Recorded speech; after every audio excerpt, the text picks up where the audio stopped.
Hello, everyone, and welcome.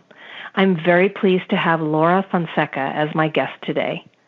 Laura is the clinical director at Meli Music, a music therapy private practice that provides services in the greater Los Angeles area and Chicago. She is a board-certified music therapist and received her BA in music therapy with a minor in psychology from Berklee College of Music in Boston, Massachusetts. She is currently wrapping up her master's degree in music therapy at Colorado State University. While at Meli Music, Laura has supported her diverse clientele in the pursuit of a variety of goals, including cognitive development, academic enhancement, sensory processing, speech and language support, motor skill progress, and social-emotional management.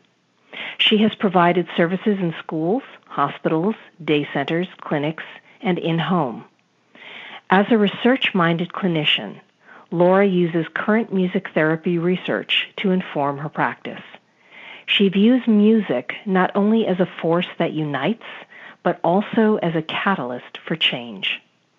Welcome, Laura, and thank you so much for joining me today to discuss your unique program and approach. Thank you for having me.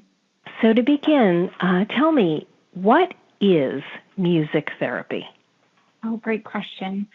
Music therapy is the clinical and evidence-based use of music in the support of non-music goals. So it's not just about making music, but it's actually about using music to improve or enhance or change different goal areas that individuals have for themselves.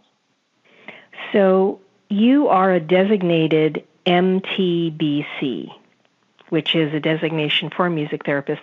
What exactly does that mean, and what does one have to go through? What sort of training to become a music therapist? Yeah, so music therapists, the MTBC is what distinguishes who is a music therapist. So that means that they're certified by the Certification Board for Music Therapists. So they've gone through an accredited music therapy program in a college. They've gone through a 1,200-hour internship, and then they've sat and taken a board exam. And once they pass that exam, they gain the credential MTBC.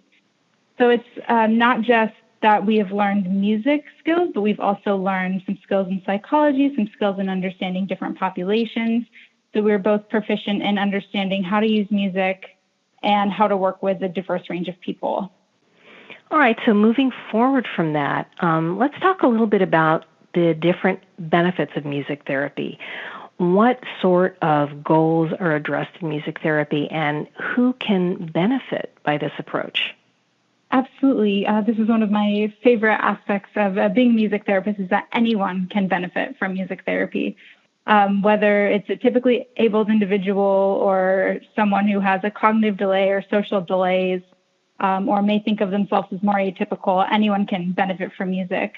So at Meli Music in particular, we work through the lifespan. So we work starting with expecting mothers all the way through end-of-life care.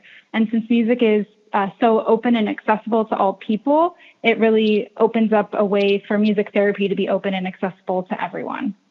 Well, I think that's wonderful because, you know, we hear a lot of old expressions like music soothes the savage beast, and how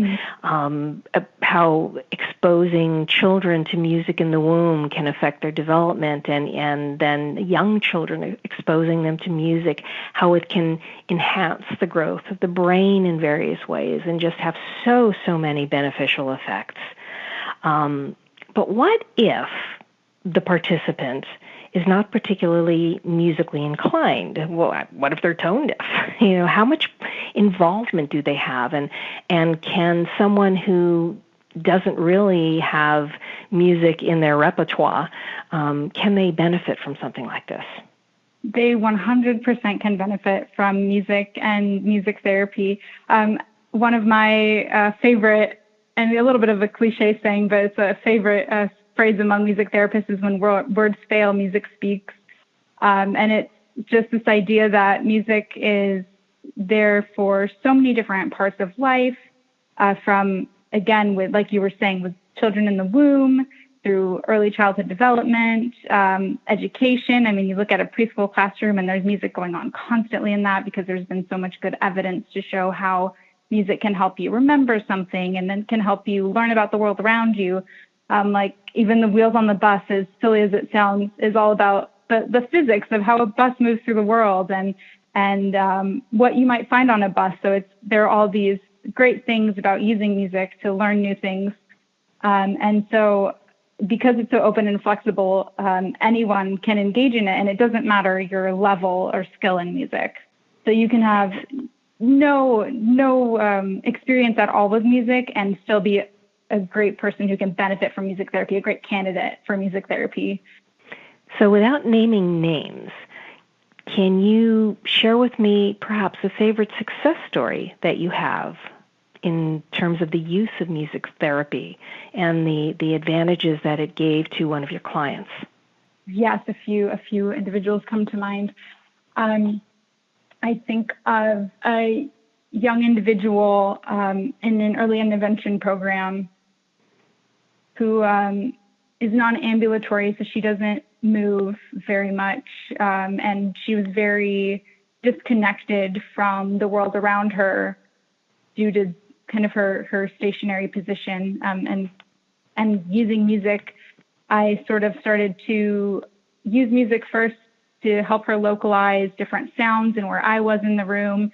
And it was wonderful to see this progression of using music to first get her to notice me being in the room. She was not as aware of all of her surroundings, to notice me and then to notice other people and then to get the feedback from parents that she was looking around. And when people were talking, she was looking and listening and noticing different things going on. And then she started actually vocalizing, which was great to hear too, and singing along when I sing a song or two, and getting moving to certain songs as well that she finds really, really engaging. So I think that's one of the forefront of my mind clients that I've worked with right now. So tell me, how can someone find a music therapist? And what if they're not in the areas that you offer services? What if they're not in Los Angeles or in Chicago? Yeah, so for individuals who are not in Los Angeles and Chicago who are interested in finding a music therapist, there's a wonderful resource online, musictherapy.org. Again, that's musictherapy.org. And what is on that website is there's a little search bar so you can find a music therapist in your area, which is a wonderful tool, and a lot of times even a search on Facebook or Google, just typing like music therapist in my area, and you'll see different companies and organizations that provide those services. Oh, very good. So there is a network out there that people can access depending upon what state they live in and so on. That's great. So is there anything else that you would like to add that we haven't covered in any of the questions that I've asked so far? And what do you think is the most important takeaway for people to have from our conversation? Well, I think that one of the most important things to me as a music therapist and the clinical director of Meli Music is just letting people know the resources that are available to them, and that music therapy is a service that exists in the first place. A lot of people have never heard of it, and they get really excited when they hear it. And a lot of people just say, "Oh, wow, that makes perfect sense," because music is such a motivator for a lot of people.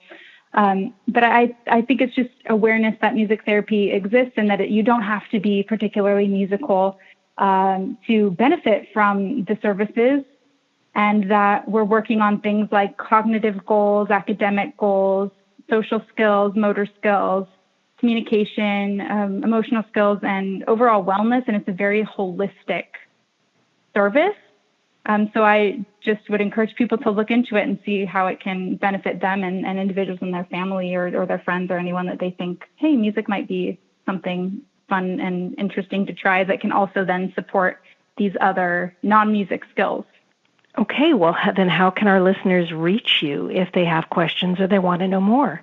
Oh, yeah. So for anyone in the Los Angeles or Chicago area, I would strongly recommend that if they want to learn more about myself or music therapy, that they look up melimusicla.com. That's MELIMUSICLA.com.